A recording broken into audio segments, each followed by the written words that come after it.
12 livros de graça para você ler no seu Kindle. Fala, meu povo, nesse vídeo eu vou te mostrar os 12 livros que você pode ler de graça no seu Kindle e aí você vai poder ler mais, vai poder adquirir o hábito da leitura e enfim se tornar uma pessoa mais interessante e mais inteligente através dos livros. E se você não tem um Kindle, não se preocupe, assista esse vídeo até o final, mas depois confira esse vídeo aqui que eu já falei sobre por que você deve ter um Kindle. E para resumir, basicamente um Kindle é uma forma de você ler muito mais do que você lê atualmente. E se você não lê nada, é uma oportunidade de você adquirir o hábito da leitura, porque o Kindle, primeiro, é muito fácil de mexer, tem diversos livros disponíveis. Vamos começar falando do livro do Desassossego, de Fernando Pessoa, que é um livro que parece que estamos dentro de uma mente de uma pessoa que está em constante reflexão e questionamento. Bernardo Soares, que é um semi-heterônimo de Fernando Pessoa, vai expor através dos pensamentos profundos que a gente vai ver nesse livro a sua vida, a sua rotina e até mesmo as suas próprias reflexões quanto a isso. As pessoas podem se sentir desconfortáveis e até mesmo achar esse livro difícil por não ter uma trama tradicional como a gente está acostumado em outros livros. Por isso, se você for escolher ler esse livro, leia com cuidado, leia com calma. Talvez 5 a 6 páginas por dia já é o suficiente para você degustar esse livro da melhor forma e não se sentir tão perturbado com um livro que é tão diferente da sua forma de ser escrita. O segundo livro eu já falei no meu clube de leitura, que é o Clube Leia Mais. Se você quiser conhecer, é só clicar aqui no primeiro link da descrição. E também já falei aqui em algum vídeo do meu YouTube sobre a poética do olhar. O livro se chama Dom Casmurro e é um clássico de Machado de Assis, que basicamente conta a trama de Bentinho, que vai narrar as suas memórias desde a sua infância até a sua velhice, e também vai narrar o seu romance com Capitu, que é alvo da sua desconfiança e do seu ciúme. Nesse livro, ele é interessante, primeiro porque se trata de uma trama que pode ser considerada fácil e simples, mas Machado de Assis coloca duas histórias dentro de uma só. A primeira história é que, de fato, a Capitu traiu o Bentinho, e a segunda história é que, de fato, Capitu pode ser uma vítima do ciúme e da obsessão de Bentinho de sempre querer enxergar o que está por trás de alguma coisa. Nessa história, a gente tem diversos personagens que também são muito legais de se observar, como é o caso da própria tia Glória, do tio Cosme e também da própria Capitu, tá? Então, a Capitu, ela tem um olhar, e esse olhar, esse mar também da própria história, ele perpassa toda a história. Então a poética do olhar, como eu falei nesse vídeo, ela é importante porque pelo olhar, às vezes a gente denuncia alguma coisa, a gente esconde uma outra coisa.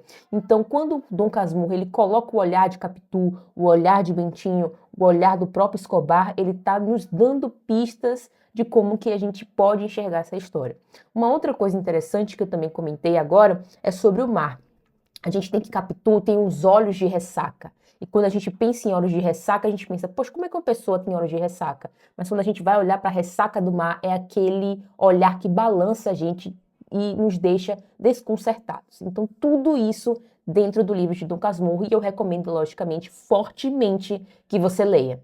E já que estamos falando de Machado de Assis, por que não recomendar Memórias Póstumas de Brás Cubas, que nada mais é do que uma história de um cara que resolve contar toda a sua vida depois que ele morreu, mas com um detalhe, com uma ironia afiada que você nunca viu em nenhum personagem da história. Com essa leitura divertida e filosófica ao mesmo tempo, nós vemos o Brás Cubas criticar a sociedade e a si próprio. E no mundo das distopias, nós temos 2 livros que eu acho chave para que você conheça um pouco mais do que é a ficção científica. Nós temos Blade Runner e O Homem do Castelo Alto, ambos de Philip K. Dick. Blade Runner conta a história de Rick Deckard, que é um humano que caça androides. E nessa caça absurda, nesse ímpeto de caçar androides para, enfim, sobreviver, ele se questiona se de fato essa tarefa o torna mais humano do que os androides ou se não torna também um robô. E essa filosofia e essa reflexão faz parte das histórias de ficção científica que sempre se passam em um futuro distópico. Já em O Homem do Castelo Alto, nós temos um mundo em que a Alemanha e o Japão ganharam a Segunda Guerra Mundial. Essa realidade é abalada quando um livro proibido começa a circular e esse livro diz que os aliados ganharam a guerra. Então você vê que essa trama se trata então de um mundo distópico onde a Alemanha e o Japão ganharam e você começa a observar como é que seria. Então o Philip K. Dick descreve com maestria como seria isso e como que ideias, quando elas se fortalecem e quando tem pessoas que acreditam nessa ideia, ela se fortifica e pode se proliferar. Agora vamos falar de um clássico da distopia que é o Nós do Zamiate, que conta a história do D503 em um estado que a liberdade é inexistente. Nesse estado, tudo é controlado, o que come, o que faz, o que pensa, e simplesmente você não pode ter liberdade para nada. Até mesmo o horário que você namora, você também tem que marcar lá como se fosse na prefeitura, porque tudo é regrado, inclusive o horário de fechar os olhos e dormir. No entanto, o D503 tem sua vida modificada no momento em que ele se apaixona. Então, quando ele se apaixona, muitas coisas da psique dele se modificam e ele começa então a questionar o estado que ele vive. Esse livro foi precursor de 1984, então muitas coisas que a gente vê em 1984 você também vai ver em Nós. Se você estiver gostando desse vídeo, não esquece de deixar o seu like e se inscrever no canal para mais conteúdos como esse. Agora eu vou falar de um dos livros que eu mais gostei de ler durante a minha infância e até mesmo a vida adulta, que foi Harry Potter. E você pode estar se perguntando, poxa, Ana, recomendar Harry Potter não está tão batido? Pode ser que esteja, mas eu recomendo Harry Potter por dois motivos. Imagine que você não tem o hábito da leitura e que você queira começar a ler. Harry Potter é uma das melhores opções para isso, porque tem duas coisas. Primeiro, tem uma história que te puxa, que te leva para a narrativa. Segundo, é bem escrita e tem personagens muito bons. Não vou nem entrar no mérito que a J.K. Rowling é maluca, é uma psicopata, mas leiam os livros porque nessa época aí ela estava normal da cabeça e escreveu uma das melhores obras juvenis e da vida adulta também. E lembre-se que, por mais que o livro seja considerado infantil, de certa forma, ou juvenil, você, quando lê, você vai entender o quanto que esse livro pode te puxar para a história e o quanto que esse livro pode te fazer ter um ritmo de leitura e ler 7 livros ininterruptamente. E só para quem não conhece Harry Potter, conta a história de um menino que ficou órfão logo assim que ele nasceu por causa de um inimigo mortal que vai o seguir durante quase toda a sua vida, até que eles tenham um embate final, ao final, enfim, do livro, dos livros e também do filme, tá? Nós temos Alice no País das Maravilhas, que pode ser considerado um livro infantil, mas eu te digo, se você ler com os olhos de um adulto maduro, você também vai ter reflexões e até mesmo insights os quais você não teve quando leu na sua infância. Alice no País das Maravilhas conta a história de uma menina que caiu na toca de um coelho e vai parar em um mundo maluco. Através de uma viagem surreal e pelo absurdo, Alice vai caminhando e vai conhecer a Rainha de Copas, o Chapeleiro Maluco e até mesmo o Coelho. E você pensa, que coisa psicodélica maluca. Cara, leia o livro que você vai entender o que eu tô falando, porque é um livro muito legal. Agora, saindo dessa maluquice de ficção científica e surrealismo, eu vou te falar de um clássico russo que foi um dos melhores livros que eu li na minha vida.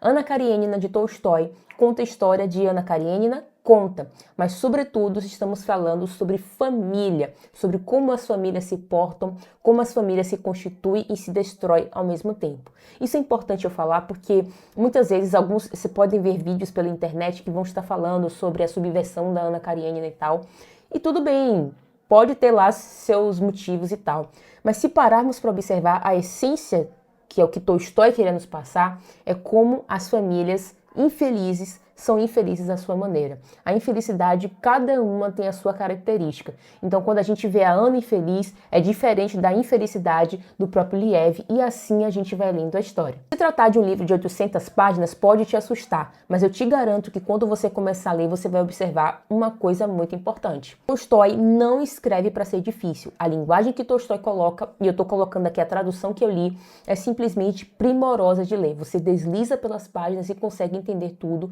tranquilamente. E você vai se deparar com uma das histórias mais bem escritas. As cenas de descrição dos bailes, a cena de descrição da própria psique da Anna, de como a Anna estava tão nervosa, tão louca com sua própria loucura, ou seja, a pessoa estava externalizando a loucura e a loucura já estava na sua cabeça. Então, quando você começa a ver isso, você vai entender por que Anna Karenina é considerado um dos clássicos, um dos maiores clássicos da história da literatura. E eu sei exatamente o que você está pensando aí. Ana está me recomendando um livro grande, eu não vou conseguir ler, não tenho um hábito da leitura, o que é que eu vou fazer? E é por isso que eu te recomendo este livro aqui, chamado O Estrangeiro, do Albert Camus. Por que eu te recomendo esse livro? Por dois motivos. Um, porque é curto, e segundo, porque eu tenho certeza que vai te fazer pensar sobre a sua própria existência. Em O Estrangeiro, nós conhecemos Merceau, que é um homem que não segue as regras sociais. Um exemplo disso é logo no início do livro, em que ele recebe a notícia que a sua mãe faleceu, e ele não demonstra o tipo de emoção que nós estamos acostumados a ver. Ele não chora, ele não sente remorso, ele não sente tristeza, ele simplesmente vai ao enterro da mãe, e é isso. E você pode se perguntar de onde que vem isso. Camus e Sartre tiveram uma relação muito próxima. Um falava de absurdismo e outro falava de existencialismo, e o absurdismo está presente nessa obra, e você pode confrontar com o existencialismo, o que é importante para que você entenda as diferenças e como que essas duas filosofias conversam. O Estrangeiro não é só uma obra filosófica, é também uma obra sobre o julgamento de um homem que cometeu um crime, mas não consegue expressar absolutamente nada a respeito da sua própria condenação. Seguindo esse ritmo de novelas curtas, nós temos também um livro chamado As Novelas de Lev Tolstói, que tem inclusive A Morte de Ivan Ilitch, e são novelas curtas, as quais você pode ler uma por dia, e aí você vai adquirindo o hábito da leitura, consumindo uma boa literatura, e tá tudo certo. E por último, eu não posso deixar de falar de Jorge Amado, e aqui eu vou recomendar Mar Morto. Em Mar Morto, nós acompanhamos a vida dos pescadores da Bahia, mas em particular a vida de Guma, que está entre a cruz e a redenção. Ele está em dúvida entre seguir o destino trágico da carreira dele, de pescador, mas ao mesmo tempo seguir um outro destino, que seria o destino que ele está com o coração pulsando, que seria um destino por amor. Mas o interessante aqui é observar que, assim como Dom Casmurro, que tem o mar como um personagem, ou até mesmo como um pano de fundo para sua trama, aqui o mar também é o personagem que representa tanto a vida quanto a morte. E se você quiser ler mais, não deixe de conferir o primeiro link na descrição para conhecer o meu clube de leitura por apenas R$19,90 por mês. É o clube de leitura mais acessível do Brasil. E esse foi o vídeo de hoje, eu espero que você tenha gostado. Se você gostou, deixe o seu like e eu te vejo no próximo vídeo.